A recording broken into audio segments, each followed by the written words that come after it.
tonight, let's talk space. And again, I want to talk space in the literal sense, and I want to talk space in the spiritual and emotional sense, okay? So going down the literal road of space, I want to talk about your practice space, your yoga space, your meditation space, your mindset space. How many of you have a space at home that's dedicated to your practice, your mindset, your self-care? A couple of you, maybe?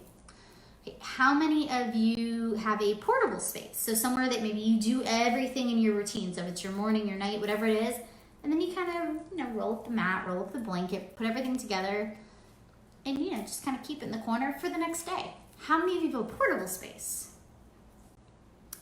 I do. So Anya's got a dedicated practice space. That's fantastic. And Lucia has a space. Okay. Beautiful. So that's a good first step. So when you're creating your space, if you can have a dedicated space, that's wonderful. Somewhere you can maybe leave your mat out, leave your blanket out. Maybe you have some candles. Maybe you have a diffuser. Maybe you've got some plants. Maybe a big photo of your vision board. If you have that space, that's beautiful. If you've never built yourself an actual practice space, I challenge you to do that. Create a space where you feel comfortable. Somewhere that's going to re-energize you. Somewhere that's going to help you strengthen all of those feelings inside that you can call your own. I mean, you look at it, men tend to have man caves. Your kids probably have a playroom. What do you have for you? What kind of space do you have for you? Both depending on what's happening in my house.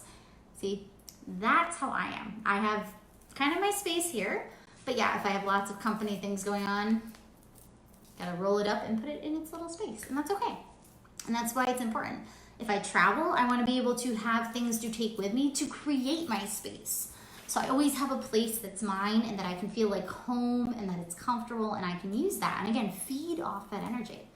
So like I said, if you're doing a practice, a yoga mat is great. If you do not have a space to roll an entire mat out, that's okay too. You do not need that much space, particularly when it comes to Kundalini Yoga. You don't need that much space. I have an altar with incense, crystals, and the things that make me happy. Oh, I love to hear that. I'm so excited. Yes. So like I said, if you don't have enough space for a yoga mat, don't panic, because like I said, my Kundalini classes, you could do them sitting in a chair. So you really only need, I don't know, what is that, like a foot and a half by a foot and a half, maybe? Again, if you have your blanket, yes, if you have space to put a small, we call them altars in yoga, they tend to be, but small, like a small table, something that you can put a nice, a wrap on, something that you can maybe put some candles, put some crystals, put some incense, put your diffuser, maybe a small plant, again, maybe a picture of your vision board or someone that inspires you or something that inspires you. If you're a religious person, maybe it has some of your, I don't know if there's a word for it, but some of your religious things. I don't know. I don't know what to call them. There's got to be a word for it. If somebody knows what it is, drop it for me, please. Whatever it is for you, but create that space. Now, if you are not able to create a space, maybe you're a full-time traveler. Maybe you are constantly, like I said, on the road. Maybe you've got 5 kids, 2 dogs, and a parakeet. I don't know, whatever it is. If you don't have the space to leave out all your things, make sure you have a way to transport them. You couldn't think of it either, but there's a word, right? Okay, so make sure you have a space for that. So maybe you have a basket, like one of those big wicker or straw, I think they used to be like laundry baskets, like they were really big and round. Somewhere you can roll your mat up, put it in there, put your blanket in there, put any of your props. Maybe you sit your diffuser in there when you're not using it. You put your drawstring, your crystal bag in there. Somewhere you can protect your energy. You want to have a place to put your space. You don't want to be throwing your mat in one corner, this over here. You want to keep the energy together, because every time you have to bring that out, you're bringing your energy out. Relics? Maybe that's the right word. Maybe. Relics? Religious relics? Is that maybe? I'll take it for right now. I will find out though. But yeah, make sure you're able to keep your energy together. And for those of you that are going, Pam, I don't have space to do any of this, I'm gonna call BS on that right here, right now. If you don't have space to create a space, I want you to tell me, because I'm gonna show you how, okay? So you can do it live here, you can message me after, you can take a picture of your living room and go, Pam, where do you want me to do this? I will show you how, I promise you. You need to have a space. Again, whether dedicated or portable, you need to make yourself a space. And in that space, again, you want things that are gonna be able to feed on your energy and continue to hold that energy. So if you've had a bad day, you're in a bad mindset, whatever it is, you have somewhere to go that's gonna bring you back up to high vibe. Okay, that's what you're looking for. Okay, so that is the literal sense of space. So if you get any questions, you want decorating tips, you don't know where to buy a meditation cushion, where to get a diffuser, where to buy incense, things like that, let me know. Again, I can help you because I have all of those things saved in my computer. Okay.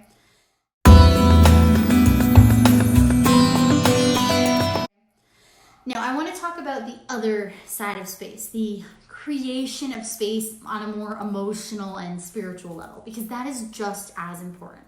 If you're not able to create space within the body, if you're not able to hold space within the body, I don't care how much time you have, I don't care what kind of practice you have, I don't care what kind of relationships you have, eventually your energy is going to drain.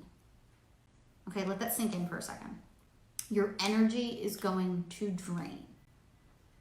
Okay, so the first thing when it comes to space, it's that ability to accept change. And I know that's another scary word, change. Kind of like I said, it's up there with the idea of discipline and responsibility and change. So I don't want you to think of that as a heavy word. I want you to embrace change. So when I say change, I'm talking about becoming comfortable in that uncomfortable space. Doing things that, again, you're uncomfortable doing, but again, liking it.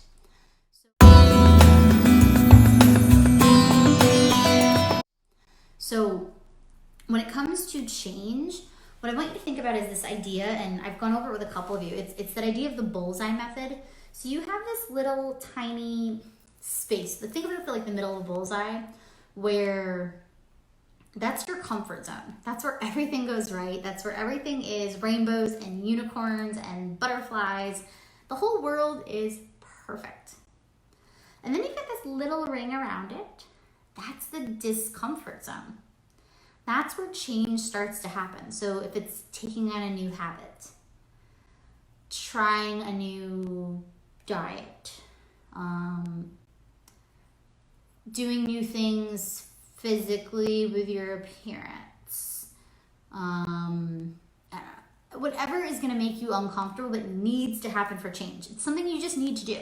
So again, if you don't change one thing in your day, you don't change one thing that's going on, you can complain all you want. You can be as negative as you want. You can say the whole world is out to get you, but that's on you. Okay? You have to be able to change. And that's that little tiny ring. And then outside of that, the next big ring out there, it's what they call the fear ring. That's the scary spot where change is either going to be really good or it's that spot that you need to kind of draw back in because you're going to do something that's going to hurt yourself. So you have to decide how much fear that is, because honestly, most things that we want to do, we want to see, we want to feel are on the outside ring of fear. Okay? Things that you want are on the outside of fear. And if you can push past that into the very outer ring, that's that next spot. I'm telling you, that's where the real change happens. So think about change in that way. And when you have that bullseye, it's how do we use that in here? Okay? It's how do we create space in here for change? And again, the first step to change is just accepting it. It happens. Okay? So again, we can plan our whole day. We can plan our whole lives. We can have that 5-step plan, you know, the one that says, I'm gonna get married by this age, I'm gonna have this job, I'm gonna do this. You can do it all, but I can tell you from experience, I am not where I thought I would be when I was 18 and graduated high school. I went to school for music. I thought I was gonna be a music teacher, and I was gonna have summers off and all these things, and I was gonna get married and have kids and the white picket fence and the whole thing by the time I was 25. Not so much, guys. And I'm not telling you you can't have that, but if that's your thing and you want that, go for it. But don't be upset if something changes, because change is good. That's a good thing. That's how you learn. That's how you grow. And that's when you sometimes find something that you really wanted deep down that now you're finally letting up and out. Okay? I mean, like I said, now I'm 30. I live in Florida. I've got my beach life, my yoga life. I'm happy, happy, happy. Can't even tell you. And again, 10 years ago, I wouldn't have thought that at all. So accept change. Let it be. Okay?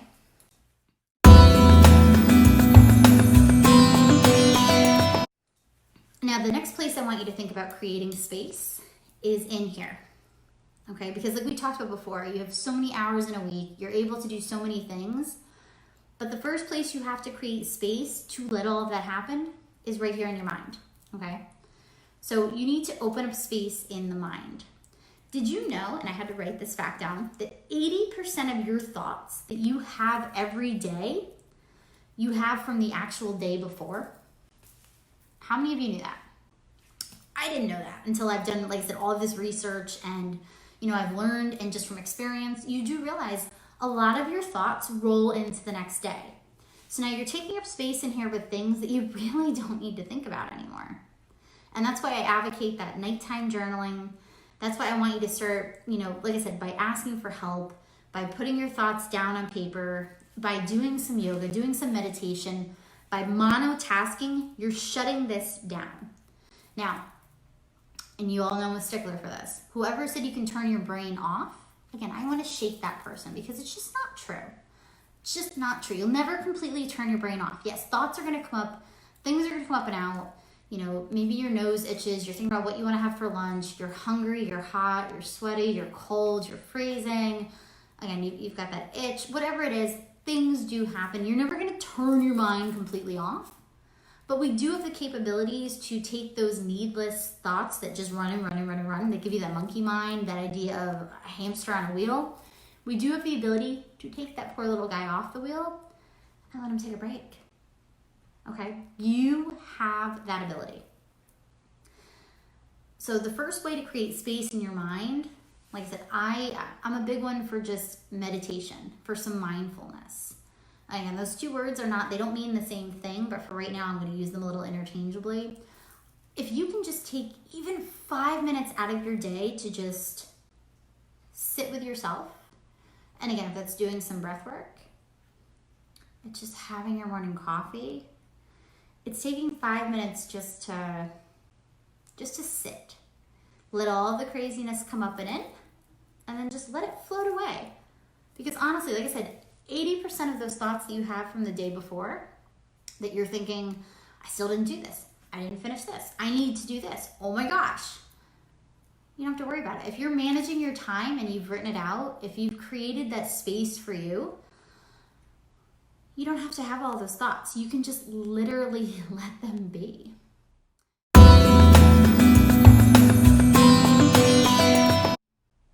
So when I was first learning to work on my thoughts, I used meditation. And again, not for everybody, but I highly do recommend it. And my first meditation teacher, the way she explained to me to have to meditate was to treat all of those thoughts, everything coming up, like it was a dinner party. So you're the host, right? You have this fabulous dinner party going on. Think of the decorations, the place, the whole thing, right? You have this beautiful party. And then what happens is you have guests arrive, right? And that's where the fun begins, because those are your thoughts. Those guests arriving in this metaphor are your thoughts. So every time one of them comes through the door, every time one of those thoughts comes up, acknowledge it. Say hello to it and go, all right. And then let it walk on by. Let it go up to the bar and get a drink, okay? It's not your job to entertain every thought that comes through your mind. And we all do it. We all will give it some kind of an acknowledgement, but then it's what you do with it from there. And again, with meditation, you can let feelings, thoughts, emotions, everything up and out, and you can decide what to let be and what you really do need to self-reflect on. When it comes to your day, it's the same thing. Maybe you work in a crazy office and people are throwing things on your desk, they're in and out of your office, they're asking you questions. Do the same thing. Treat it like a dinner party. What thoughts do need to be prioritized? What are just kind of there? And where can you just create space? What things can you release because you no longer have to focus on them? And that's where you're gonna have space in the body now to let in the good thoughts, those thoughts of abundance and happiness. You're gonna feel your energy level rise because you're releasing those stresses, those sandbags on your brain. You're getting rid of the brain fog. It's huge. So that's how you're gonna work on creating space in your brain. Like I said, you have to start by quote unquote shutting it down, okay?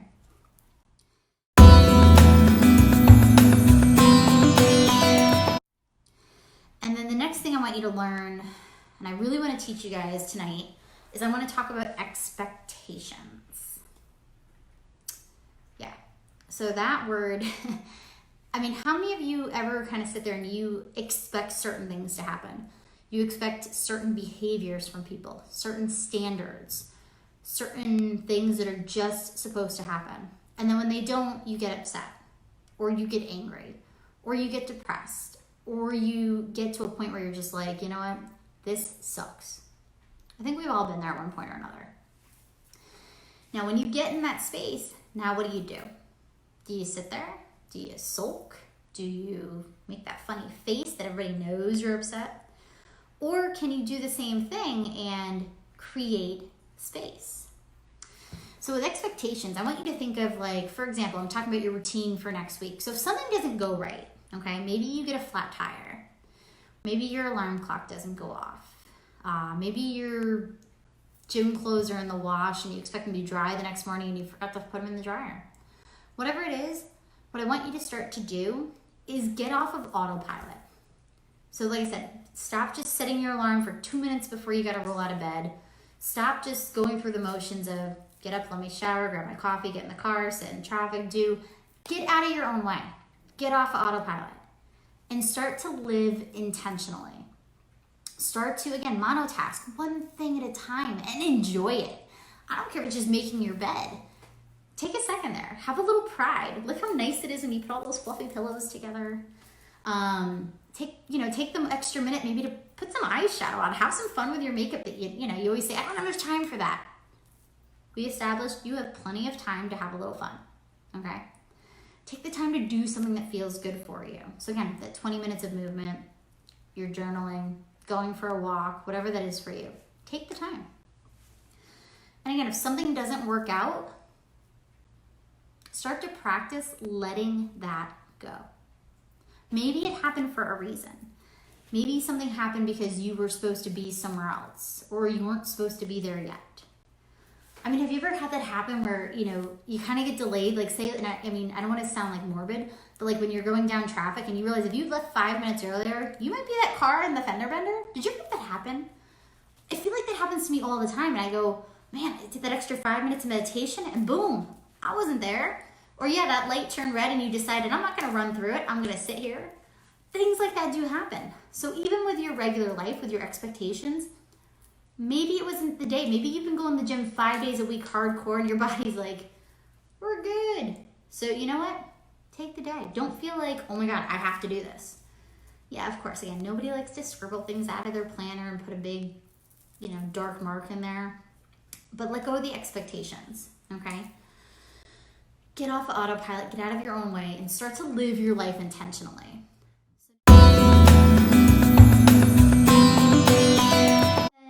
And the next big challenge I have for you is on this subject of space, okay? I want you to build your space. Again, if it's a permanent, dedicated space, or if it's a portable space, whichever it is for you, and I want you to send me a picture. I want to see your space. I was gonna say your yoga space, but your practice space, your living space, your intentional spot to grow. I want to see your space.